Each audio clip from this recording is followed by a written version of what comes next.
ምናልባት ደግሞ ገበያ ሲወጡ ምናምን የሚለብሱት ያልሽው ኢትስ አሜዚንግ። ነገር ግን አሁን ምን አልሽ? በቃ አንዴ ሁለቴ ሶስት ጊዜ ስገዱ አላቸው።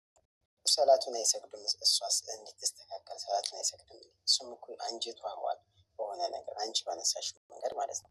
ሌላው ደግሞ አንድ ወንድ ጊዜ የማይሰጥባቸው ምክንያቶች ምንድን ናቸው ብላችሁ ማወቅ አለባችሁ። መጀመሪያ መዳችሁ በፊት እያልኩ ነው እኔ። ይህን ነገር አንቺ እንዴት ታየዋለሽ? ይህ ነገር ቆይ ዋሌኩም ሰላም ቆይ እሷ ጋር ነው። ይህ ነገር እንዴት ይታያል መሰለሽ? ያኔ በነገራችን ላይ አንዳንዴ እዚህ ጋር ገስት ገስት ላይ ስንገባ ማለት ነው አንዳንዴ ሀሳባችን የመስጠት ማለት ባህሪ ያለው ሀሳባችን የመንበታተን ባህሪ ያለው። ለምሳሌ አንድ ወንድ ምናልባት ስራ በዝቶበት ሊሆን ይችላል። አይ ነው ምናልባትም እሱም የሚሆኑ ዛሬ ከሆነ ነገ አይሆንም። ኦኬ። ስለዚህ ከተደጋገመ አሁንም ያኔ ሁሌም እሱ ጋር ከመጨቃጨቅ በነገራችን ሁሌም የምትጨቃጨቅ ከሆነ የባሰ መጠላላት ውስጥ ትገባለህ። ለዚህ እኮ ያ ማለት እንደዚህ ይሄ ነገር ጊዜ እየሰጠና በተደጋጋሚ እየተከተለው ወይ ትልቅ ጸብ ላይ ትደርስና ትልቅ ፍቅር ይመጣል፣ ወይ ደግሞ ጸባችሁ ይቀጥላል ማለት ነው። ግን ያ ከመሆኑ በፊት ለምሳሌ 2 ቀን 3 ቀን አየችው መከረችው ሁሌ እያኮረፈች እያኮረፍን ከምንጠብቀው ወላሂ ዱዓ ምንም የማያስተካክለው ነገር የለም። ዱዓ ታደርግለታለች። እሱም እኮ ሰግዶ በተቃራኒው ለእሷ ዱዓ ሊያደርግላት ይችላል፣ ሊሆን ይችላል ያልተመቸውን ፓርት። ችግሩ ግን ምንድን ነው? እንደዚህ ነው ብለን የማሰብ የማገናዘብ እንትን የለንም ሁላችንም ማለት ነው። ያኔ እንትን ነው የምንያያዘው። እዚህ ጋር አሁን ምን ይላል ኮሜንቱ? ከጨረቃ ነው የተገኘው። ብዙ ጊዜ ጨረቃ ላይ መውጣት ያስደስታታል እና እህታችን ነፃነት ጨረቃ ላይ መውጣት ያምራታል። ማታ ማታ ግን እንዴት ነው የምወጣው ብላ ትጠይቃለች። እና ብዙ ሚስቶች ስላላቸው ጊዜ የላቸውም ማለች ነው። አሁን እሷ ከራሷ ወገን አያቸው ወንዶች ላይ ሰራለች ማለት ነው። ወንዶስ ጊዜ የለኝም የሚለው ለምን ይመስላችኋል? ሁሉም ወንድ ጊዜ የለኝም ስላለ ሁሉም ወንድ ሚስቱን ይጣላል ማለት ነው? ሴቶች እሺ፣ እናመሰግናለን። እናመሰግናለን በጣም ቴንኪዩ። ሀሳብ ያነሳሽው ጎበዝ ልጅ ነሽ። ፕሮጀክት እሙ ጋር ደርሰናል። እሙ ማይካንሽ ሰላም፣ እንዴት ናችሁ? እንዴት ነሽ? ያው የዛሬው ርዕሳችን ደግሞ ስለ ጊዜ ነው። ያው በትዳር ውስጥ እውነት ለመናገር ለባልና ለሚስት ጊዜ ጠፍቶ አያውቅም። አይጠፋም። ያው ከመጀመሪያው ከስር ከመሰረቱ እውነት ባልና ሚስቶቹ ምን አይነቶች ናቸው ገብተዋል ነው እንጂ ለባልና ለሚስት መቼም ቢሆን ጊዜ ጠፍቶ አያውቅም። መረዳት ነው።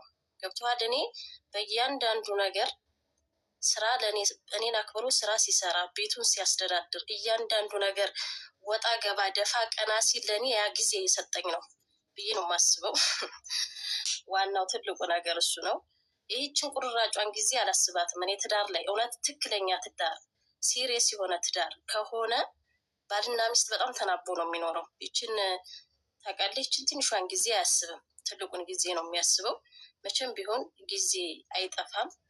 ጊዜ በየትኛውም ጊዜ ያለን ገብተዋል። እየሰራ እናወራለን፣ እንወያያለን ምናምን። ትልቁ ነገር አሁን ሮማንቲክ የሆነ ነገር እኔ በአጠቃላይ እኔ በትዳሬም ውስጥ ብዙም ስለማያስፈልገኝ ዋናው ትልቁ ትኩረቴ በቃ ኑሯችን ላይ ነው። ከስር ከመሰረቱ ያለን ኑሮ ላይ ነው ታርጌት የማደርገው።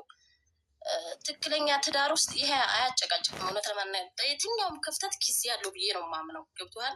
ይሄ አያጨቃጭቅም። እንዲሁም ትዳር ላይ ሁላችሁ ትዳር ላይ ያላችሁ ታውቁታላችሁ። ትክክለኛ ትዳር ከሆነ በዚች በቁርራጭ ነገር ጸብ አይመጣም። ምክንያቱም ልፋቱ ድካሙ ለምን እንደሆነ ጊዜውን ዋጋ የሚከፍለው መስዋዕት የሚያደርገው ለምን እንደሆነ እናውቀዋለን። ገብቶሃል?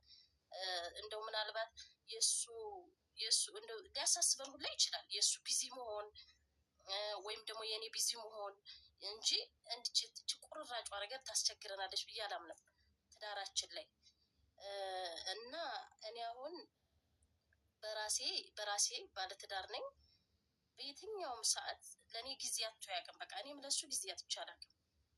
ገብቶሃል? ይሄ ትንንሹን ነገር ማሰብ ማቆም አለብን። እኔ ቤት ውስጥ ቶሎ ሳልዘጋጅ የጠበቅኩት ለምን እንደሆነ ያውቃል ባሌ።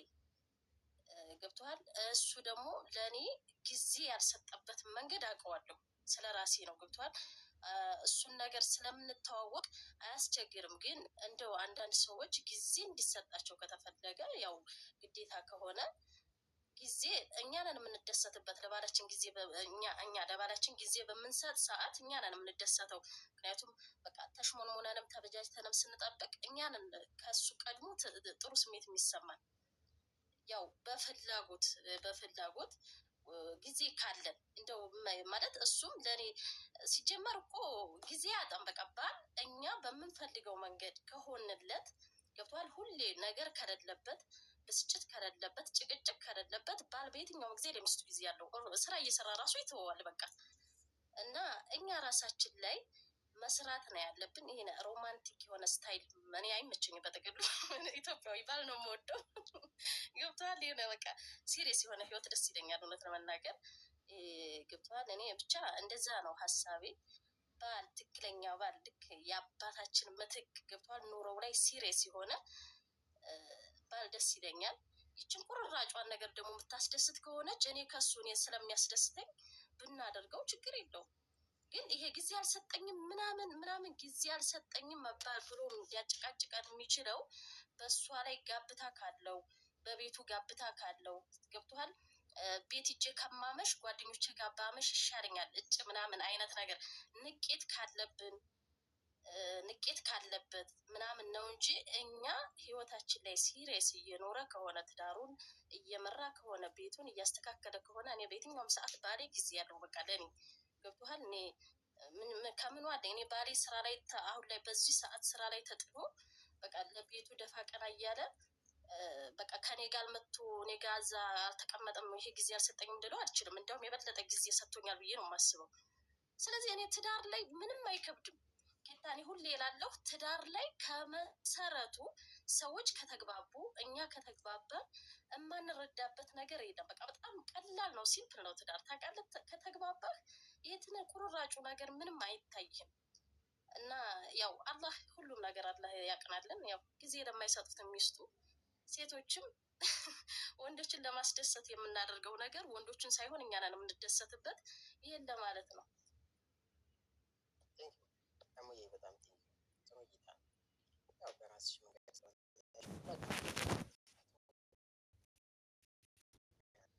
ግን ጥያቄዎች ነበሩ። ቆይ ግን በደምብ እዚህ ቦታ ላይ